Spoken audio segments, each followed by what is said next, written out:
So a bit of a double test here today.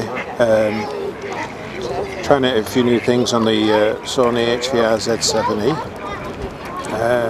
currently shooting at 25 frames a second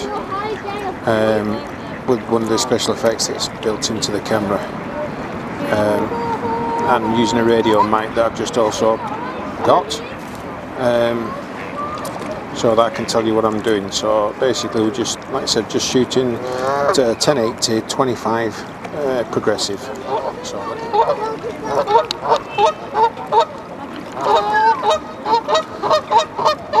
So I think sometimes one of the problems that you can have while filming in 1080 50i is when you're shooting things like water, birds swimming in the water, just a tiny little bit of it looks like pixelating on the water. I don't think interlaced is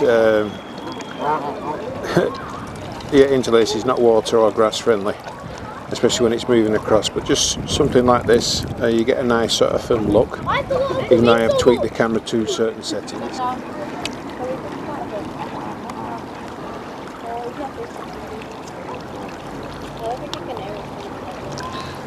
So just a nice static shot like that in 25p. I'll keep it in 25p all the way through this shoot, so you can decide for yourself. You're just watching for the water in the background. I've also chose a shutter speed of 50, which is double the frame rate, so we should be really getting nice smooth. I'll try a couple of pans shortly and see the effect of that.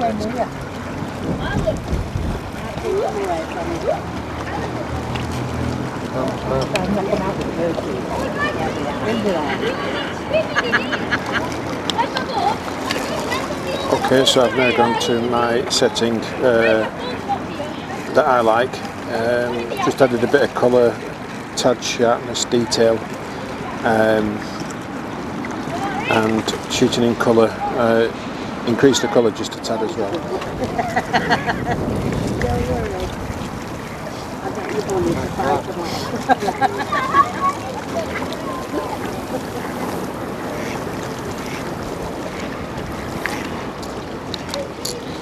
And there's one of my favourite ducks.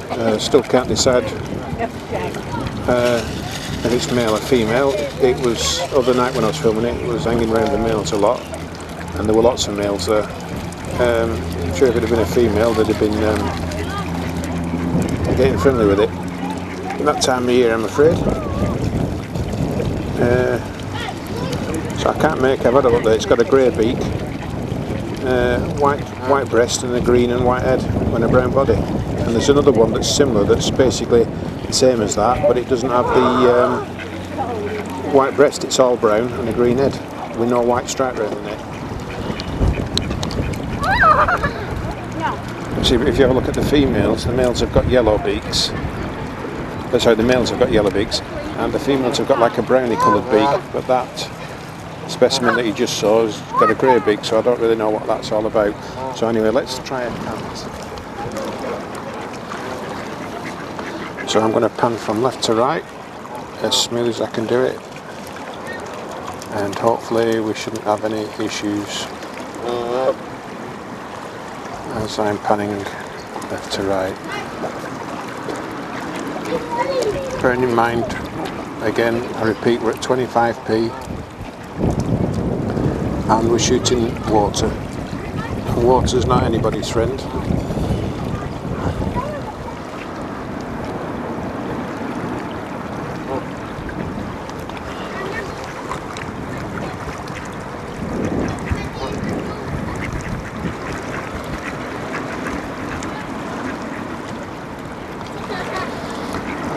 I think if there's such a thing as reincarnation, I think I should come back as a duck, because all they do is swim and eat food all day. Probably sleep at some stage as well.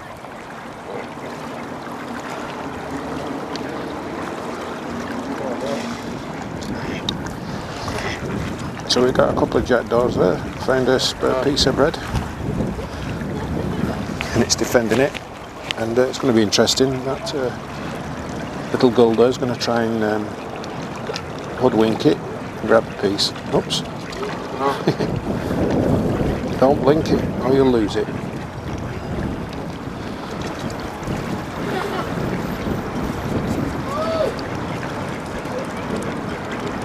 So yeah, I hope the colours are coming through. The screen sometimes can be a bit difficult to monitor. It doesn't always show the best. But when you put it up on your big screen at home, when you're importing the footage, it's like, wow, a bit mind-blowing. So hopefully we've got the camera set up before I go and do my training stuff.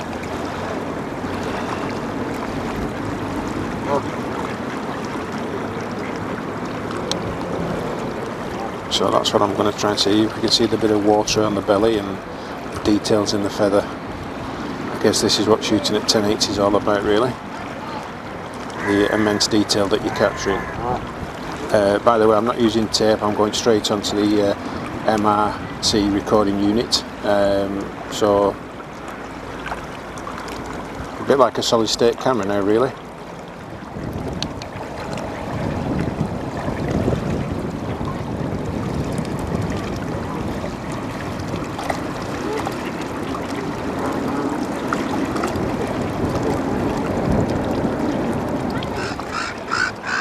Tell you what, for mid-May, almost mid-May, it's not so warm. Apparently we've got some nice weather tomorrow anyway. It's meant to be 17-18 degrees, so things are looking up. I've got a football game to cover tomorrow. Let's come out of menu. So let's push number 3.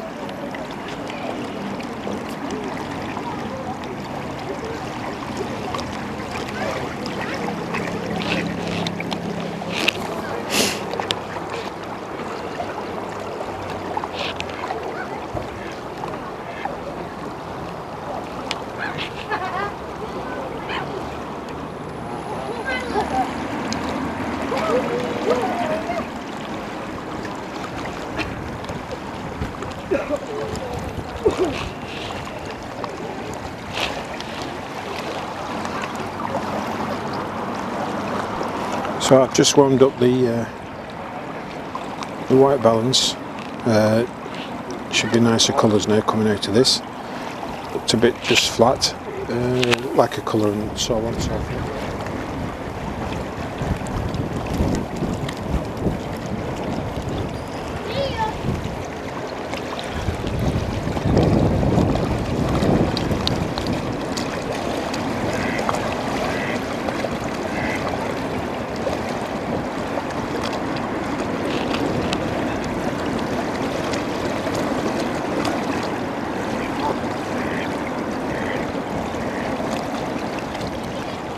So hopefully it should be getting plenty of detail there, I'm hoping. Some nice colours, nice warm colours. Hit that again, let's bring that down to about 5. That should be okay.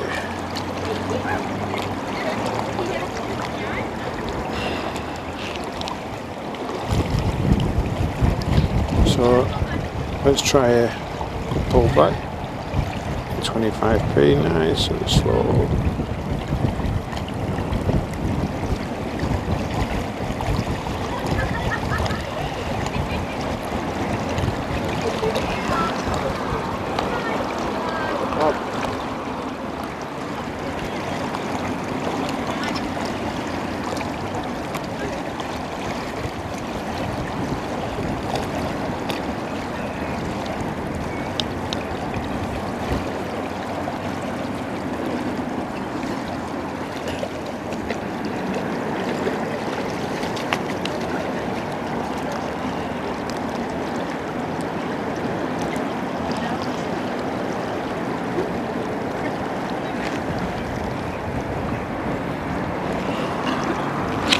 So I think we've got, we're just doing some focus messing around that we've been having to play with today.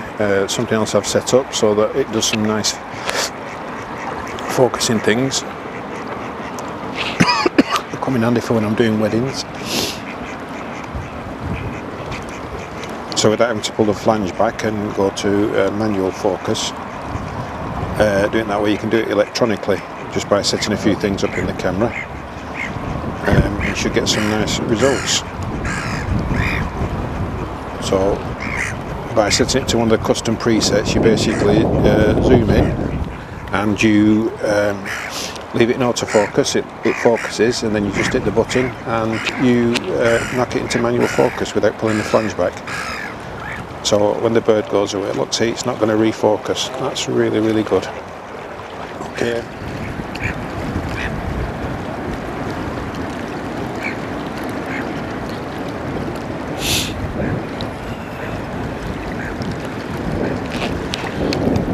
Right, so in theory what I'm actually doing here now, it's in autofocus, and I will zoom in, say on the bird's head. I'm going to put the cross right on the bird's head, and I'm going into manual focus, so then I can compose it. And normally the camera would have refocused now, maybe on the goose, in back shot, and it hasn't. It stayed with the thing. I don't know if you can actually see that on here, but that's what it should have done. So that's one way of doing it, and the other one is another test. So let's go and try this. So I'm going to put it back into autofocus, which I've done, and then if you hit, no, that's not that button.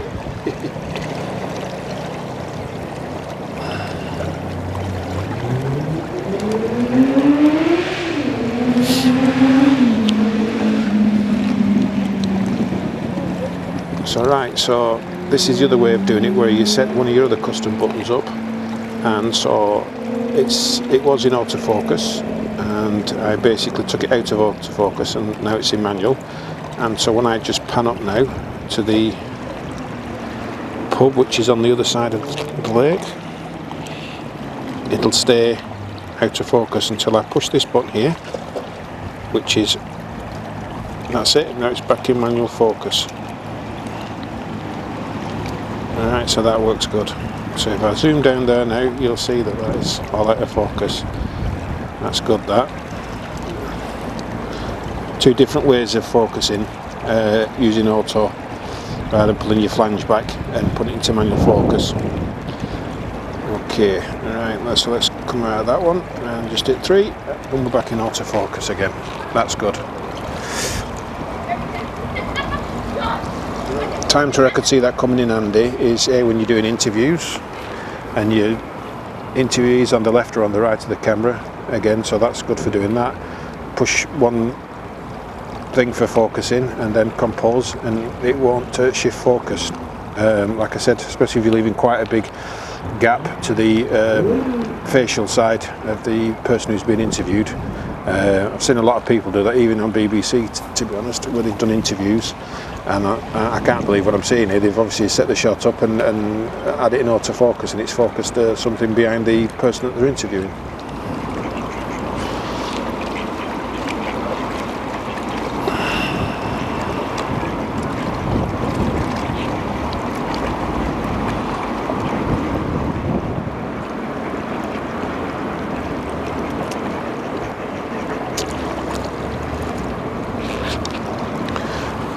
So another thing I've also got on test here is these Boya radio mics, the BY-WM8 Pros. I picked those up today, so I'm just having a go with them. And also on trial or test is a battery I got that fits on the Z7. It fits all Sony cameras anyway, the NP ones. Quite a good battery. I've tried to get it so that when you've got the MC1 recorder in, you could actually put a USB in to charge it. Unfortunately I can't, because this camera's got to the stage where the internal memory battery no longer works, so every time you take the battery off you have the problem of it resetting. And on my Z1, which I'll be out with tomorrow, I have actually managed to get the same make but a bigger battery, and so I never have to take the battery off the camera. I can just charge it via USB. So anybody that's got the same kind of problem, that doesn't want to pay Sony an arm and a leg to have an internal battery put in, I have no idea what Sony would charge, then that's the solution. You just buy a battery with a USB at one end and a micro USB at the other, which charges. Dual purpose, you can charge your phone from the camera battery, and you can also top your battery up without having to take it off the camera. Have a look on Amazon.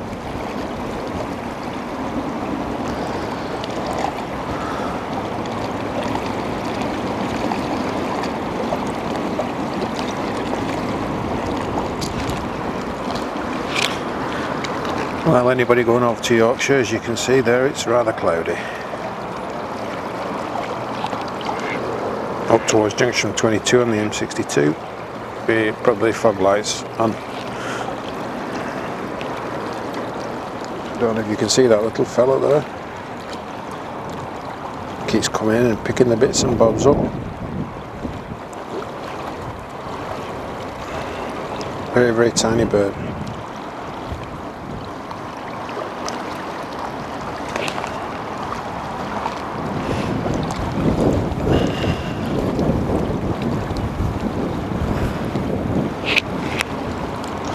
Oh, that's good. My favourite duck's just come on shore. There's another one so similar to that, but without the white breast.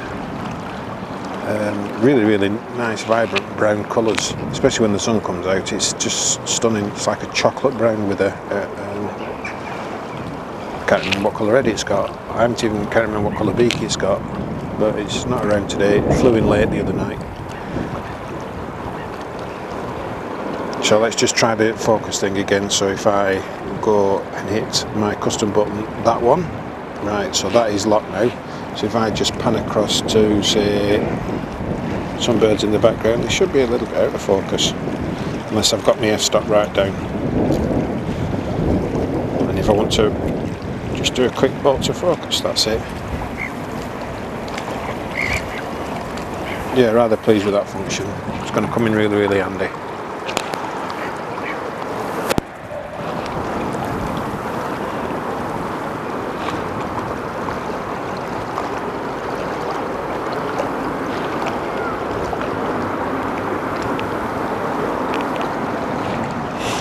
So the other thing I need to set as well, while I'm on the camera, I'm just going to change a few things in the menu.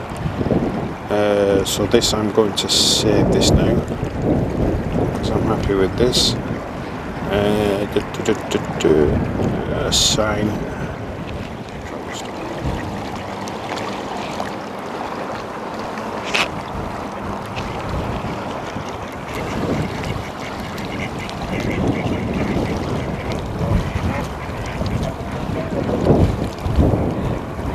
A little bit of argy-bargy going on here. Quite violent sometimes. Just before I started recording this shot, I don't know what happened behind me, but everything with wings just took off. Yeah, there it is, that little fella. Let's go over to this one.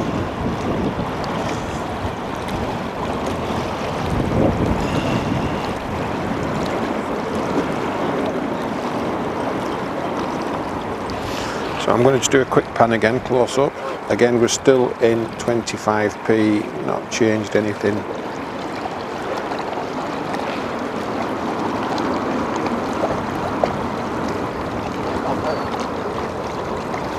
Oh, there's my little favourite duck again.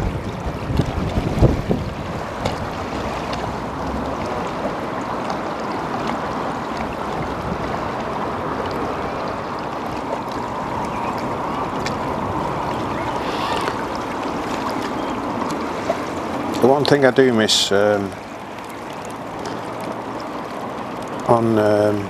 this camera, on the Sony Z7, compared to the Z5 and other cameras, the Z1 and the FX7 and FX1, FX1K, is on the left hand side you have a button there, and it's called exposure lock, and you just hit it and it locks, and very, very quickly you can either brighten or darken your image, and that button is priceless. And I suppose really if you've got the handheld, it's great because you've got the same thing here, but you have to push a lever, and then you've also got a push button that basically makes the exposure accurate again, but it's on the right hand side of the camera, on the lens, because it is basically an ENG lens. So that's one thing that I wish they'd somehow sorted out and managed to get it on the left hand side of the camera to be a fantastic asset if they did.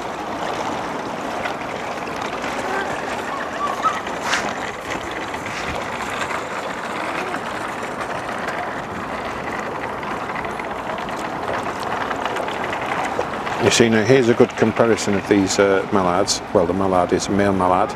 You can see the green head. but they've got this blue little feathers on the each side towards the back end. Now the bird behind it doesn't have that.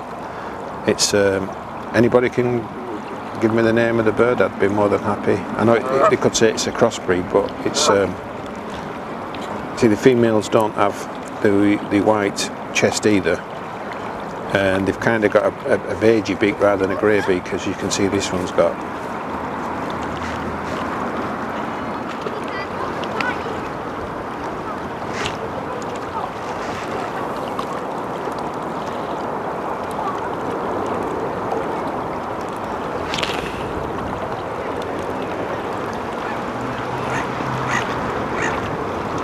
So I've just dropped it down to 1/50th of a second, which is double the frame rate. It's shooting at 25 frames per second, and 50 should be a good. So let's try a pan at 25, at 50th of a second at 25. So let's go to the right.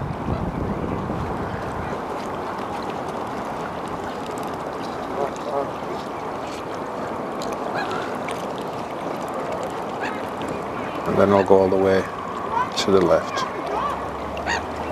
25 frames per second,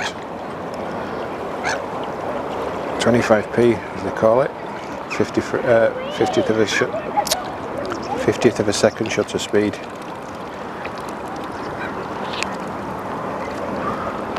And hopefully everything should look okay. Right, time for some soup I think, I'm freezing. Hope you've enjoyed watching.